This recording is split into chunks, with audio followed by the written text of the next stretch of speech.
Welcome to the Defense and Aerospace Report. I'm Vago Muradian here in Santa Monica, California, where we are at the RAND think tank's headquarters. Beautiful building. About a dozen years ago, they moved into new spaces here, and we're talking to Dr. Bruce Bennett, who's a senior defense analyst here at RAND and also one of the world's leading experts on our friends in North Korea. Bruce, thanks very much for making time for us. Well, thank you. My pleasure. You recently, in early December, you were in Korea, and you go on a very, very regular basis to talk to folks there. We're on the cusp of the Olympics, the Winter Olympics that are going to be held in South Korea. And for the first time, both of the Koreas are marching under a united flag, which was a rather interesting gambit by Kim that proved to be successful. Talk to us a little bit about whether this is the opening of a rapprochement. I mean, what does it mean? Is it a temporary alleviation of pressure before, as soon as that Olympic flame is extinguished, that we go back to business as normal? Talk to us about what we're seeing here. Well, what we're seeing is part of Kim Jong-un's long-term campaign to eventually achieve Korean unification on his terms. He's trying to build an interest in the South for people to want to have him take leadership. That seems bizarre for any of us to say that. People can't understand how anyone would want to be under Kim Jong-un, but it's his campaign. He's the one trying to achieve it. So this is a step of showing he can be reasonable and so forth. But note already, he canceled one of the events because South Koreans demonstrated against him. So he was illustrating his willingness, or lack of willingness, to accept the freedom that exists in the South. He wants this all done on his terms. And it'll be interesting to see how many other things might get canceled because things don't quite go his way. I have to just say that in the 21st century, it's rather extraordinary to, he has quite a fashion-forward sense, especially with the blue silk, I think. It looks quite dashing on him, and that handsome haircut of his all the time as well. So even though totalitarian dictators have a tendency of thinking that their model will be attractive to others, how much traction does this have? It's said that he wants to use the nuclear program as a way to leverage the South into capitulation. Tell us a little bit about how realistic this plan is. I mean, I can't imagine anybody in South Korea wanting to be under Kim, and I have a tough time seeing how nuclear weapons would compel the South to that end. Talk to us a little bit about the dynamic there. Well, the real issue is, how do the nuclear weapons play? One part of the nuclear weapons playing is that they demonstrate his superiority.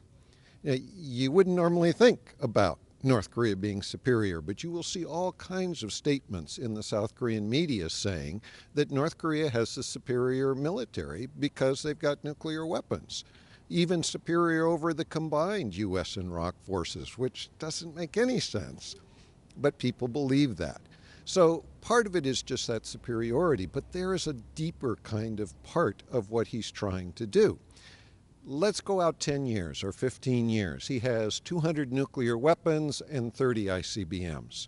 And he turns to South Korea and he says, surrender or else. And he turns to the U.S. and he says, you stay out or else.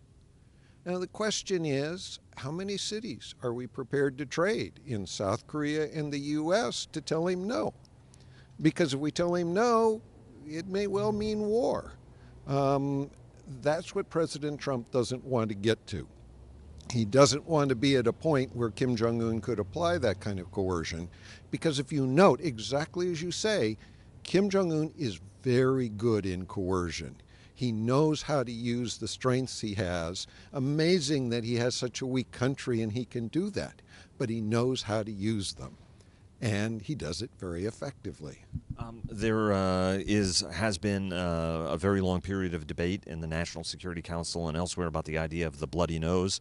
H.R. McMaster, the National U.S. Army Lieutenant General H.R. McMaster, has talked about that in public, as others have. Victor Cha, Georgetown University academic, very real hand, not just in Korea matters, but Asia matters, and also a senior advisor, I must say, at the Center for Strategic and International Studies, was expected to become the U.S. ambassador to South Korea. News stories broke that he didn't agree with the bloody nose strategy, and the following day after that story broke had an op-ed in the Washington Post, in fact, discussing why that was a bad idea. Talk to us from your standpoint. What's wrong with the bloody nose concept, or what's right about it from your standpoint? I mean, would it deliver the desired effect? And that's the first question. The second question is, what's the long-term way to deal with North Korea? Is it a matter of deterrence ultimately? Talk to us a little bit about both of those dynamics. Sure. Okay, so the bloody nose kind of concept. The problem is we don't know what would happen if the U.S. executes such a thing. Kim Jong-un is not predictable in terms of how he would react to that kind of thing. He might choose to escalate, to fire artillery into Seoul, to fire a nuclear weapon at South Korea, to do something more serious.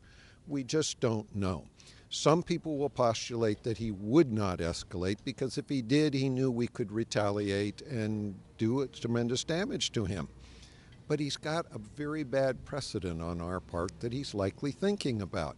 It took us 9 months to find Saddam Hussein after the 2003 campaign began.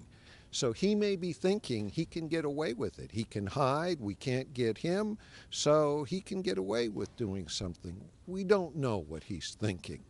So and Iraq didn't have the subterranean infrastructure, for example, that North Korea has. Exactly. So he has more places to hide. He's probably got subways under for a lot of these places and so forth. So he doesn't have to show up on a satellite to move from place to place. This makes it very difficult, and it does provide us some challenges. Not impossible, but some challenges for us. So the question is, what would he do? We don't know, and a lot of people like Victor, I think, reasonably say it's too risky. He could do something really serious, and we might regret it. On the other hand, we also have to recognize that Kim Jong-un has suddenly found somebody who speaks his language. President Trump is dealing with him the way he always deals with the world or has.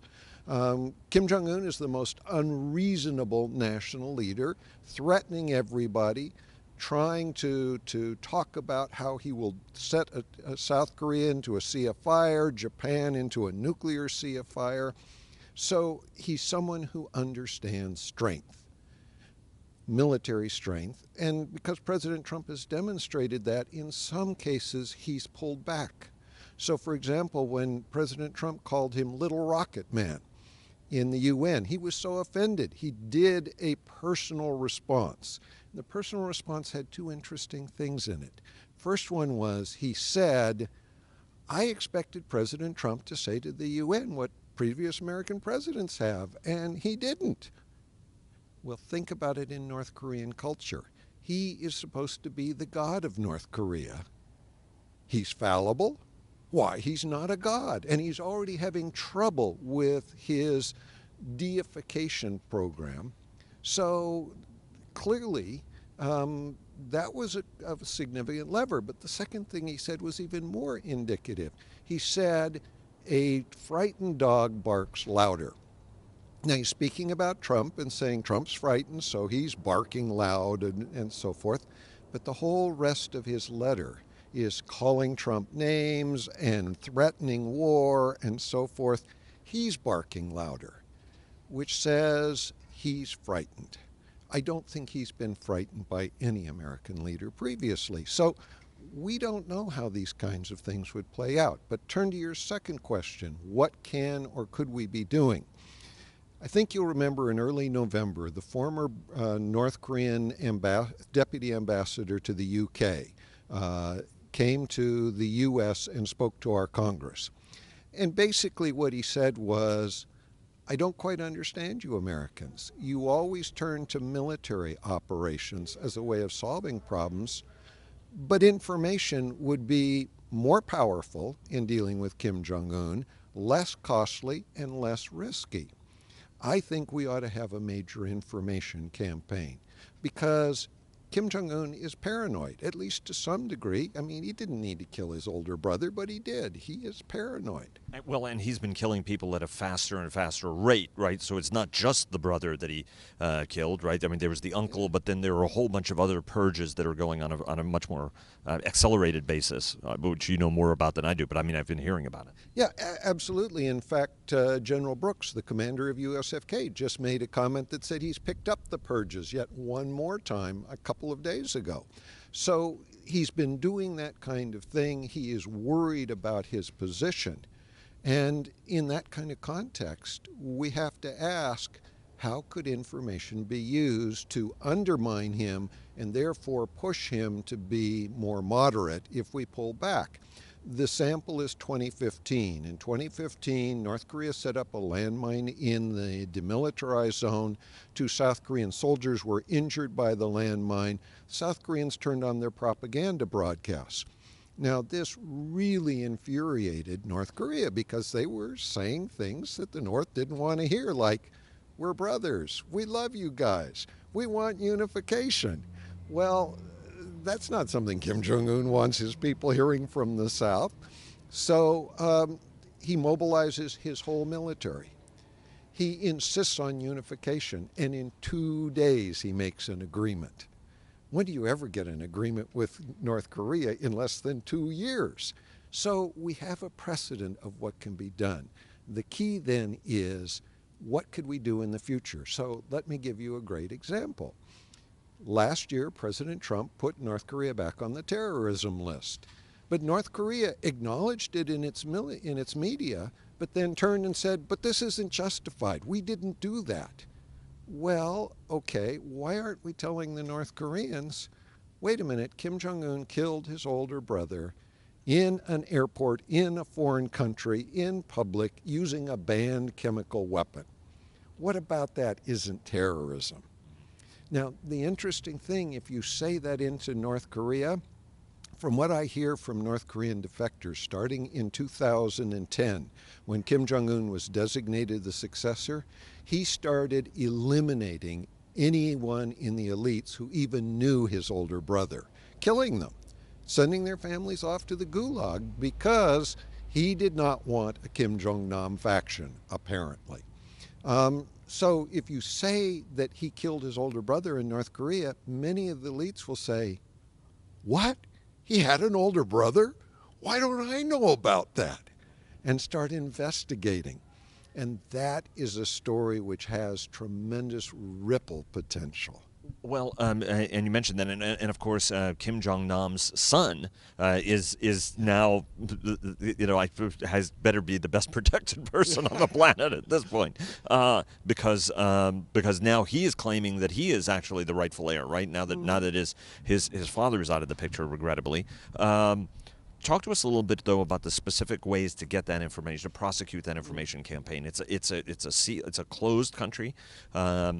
You have those broadcasts, the tremendously loud speakers that are on the border that do manage to get an X distance into the country, but it wouldn't, the North Koreans would move people away from that border, to get them out of earshot. What are some of the ways to get that message, to start to undermine those foundations, to deliver those messages that will, ultimately, after you can only purge so far, right? I mean, at some point, the whole thing does come off the rails rather rapidly. But talk to us a little bit about what are the ways to wage this sort of an information campaign? Well, the broadcasts across the border are a way to start. We have to remember, in North Korea, you have a political caste system. They have the elite class, they have the wavering class, they have the hostile class.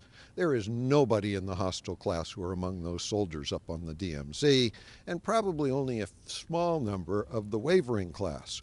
Those at the DMZ, many of them are from the elite class. So those hearing the message are people who have relatives, even family, in Pyongyang. So getting messages to them is good. It's just apparently after 2015, my supposition is Kim Jong-un took away the cell phones of all those people in the forward area so they couldn't communicate to the family what they were hearing. But now there are other ways to do it. We hear increasingly that more North Koreans have access to the internet. Used to be very few had access, mainly they're hackers. Now there seems to be evidence that some more do. So that's one way, especially to get to the elites. A second kind of way, the North Koreans love, absolutely love South Korean soap operas. Now you might say soap operas, why? We don't know for sure, but it is likely that they see a lifestyle they will never have. And they are very attracted to it and to the stories, which, given the propaganda they hear from within their country, this has got to be real interesting. Why don't we have commercials on those DVDs and USB drives they're getting with the soap operas? Just short commercials, you know. You wonder why Kim Jong-un's on the American terrorism list? Let us tell you. And of course, there are always leaflets. We could drop leaflets. Back in 2004, North Korea and South Korea agreed to stop their propaganda campaigns. Now, of course, North Korea breaks that agreement every day in their media. But South Korea has been reluctant to renege on that agreement. We could still, though, send leaflets into the North. The North, in the last year and a half, 2 years, has sent over 1 million leaflets into South Korea. We could do the same thing, and all you have to do is to get it to major military bases or to Pyongyang. You'd get it to some of the key people. And explain to us how that happens, because it is the world's most fortified border, I think we can agree. How is it that folks can get across and deliver leaflets? So talk about the mechanisms under which that works. The simplest mechanism is a balloon. You have a very simple balloon that carries thousands of leaflets. You put a GPS system on it. You monitor for when the winds are blowing in the right direction at the right conditions and so forth. You send up the balloon, and when it is roughly over the area you want a leaflet, if you have it high enough, you blow the balloon and have it scatter the leaflets. And they come down over a very large area.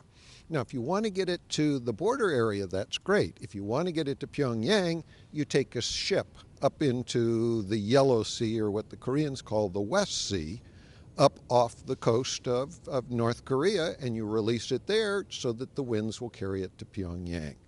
So that's feasible. In fact, the South Koreans used to do that all the time before 2004.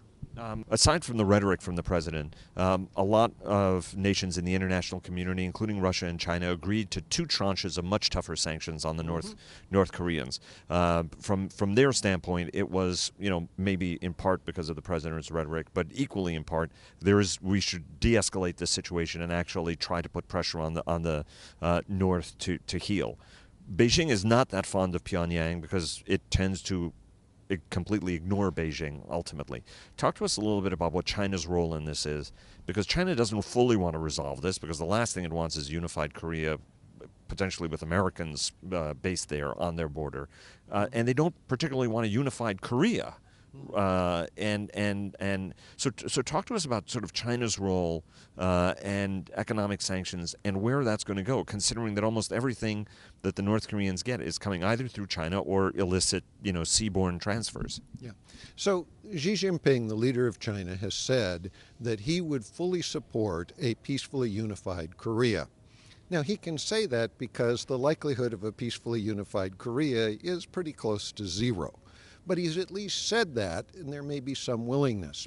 China wants to influence the areas around them simply by saying, don't do this, do that. And then when countries do, like South Korea has, deploying THAAD when China said no, they simply put economic pressure or political pressure on them and try to get them to relent. But when China works with North Korea never does what China tells it to.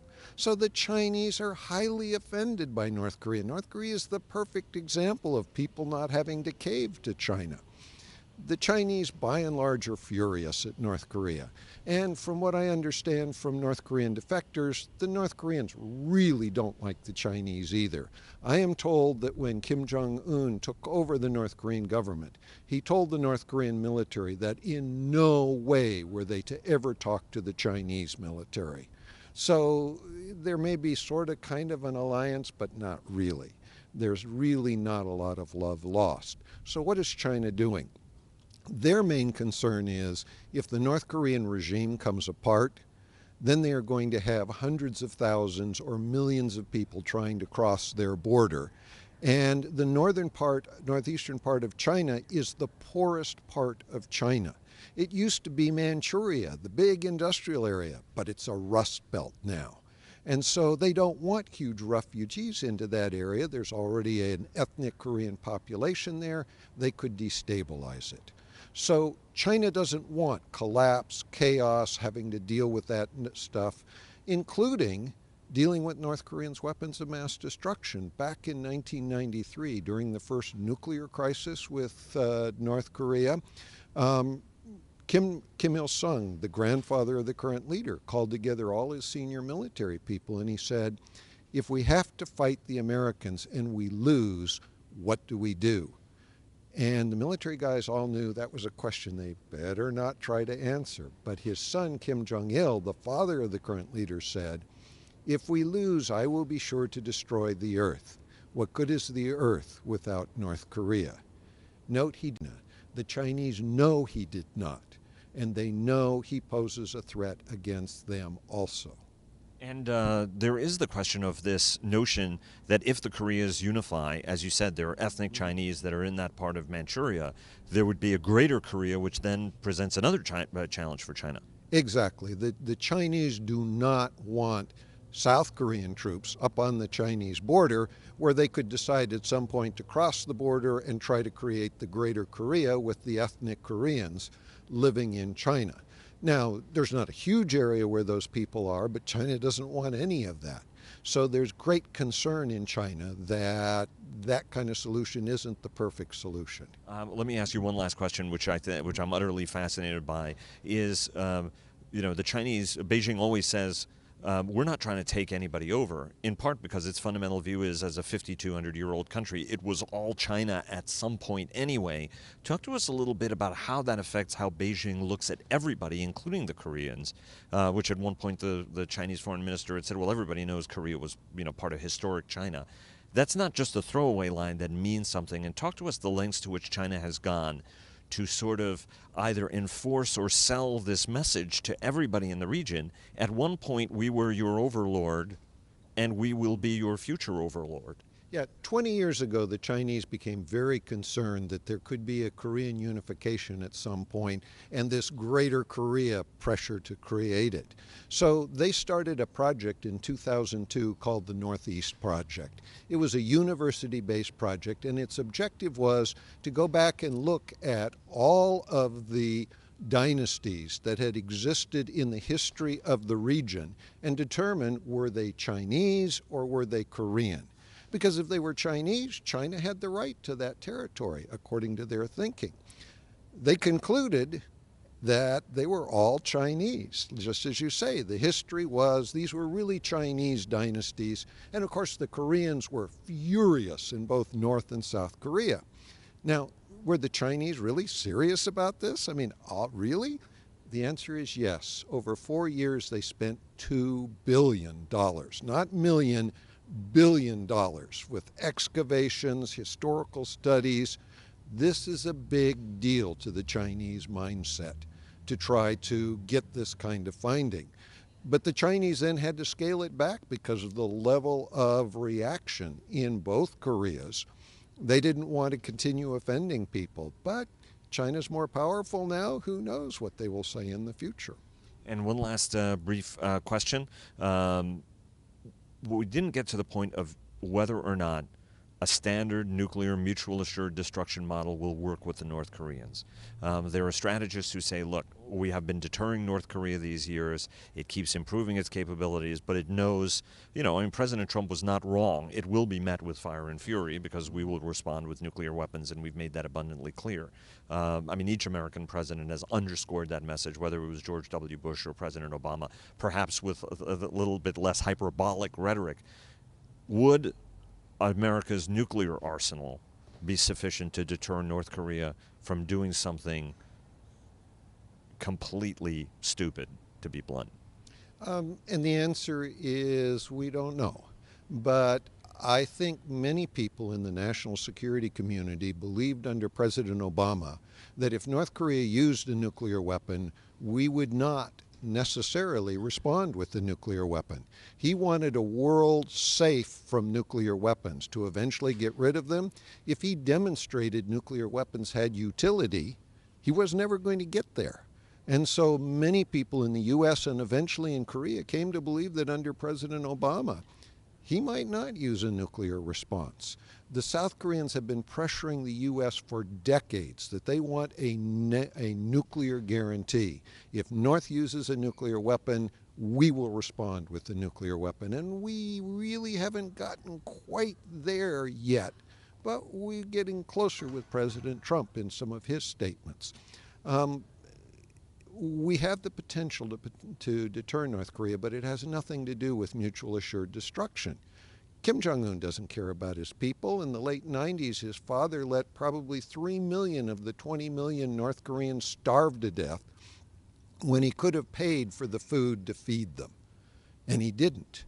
So this is not somebody who cares about the people, but he cares about himself. He cares about regime survival. He cares about regime survival. And what we've noticed is the South Koreans, to deal with deterrence, they've instituted what they call Korean massive punishment and retaliation. They have told North Korea, if you use a nuclear weapon, Kim, you are a dead man. They've created a decapitation brigade of special forces, their very best to go into Pyongyang to take him on. They'll have trouble. It's going to be hard to get him. But they've done that.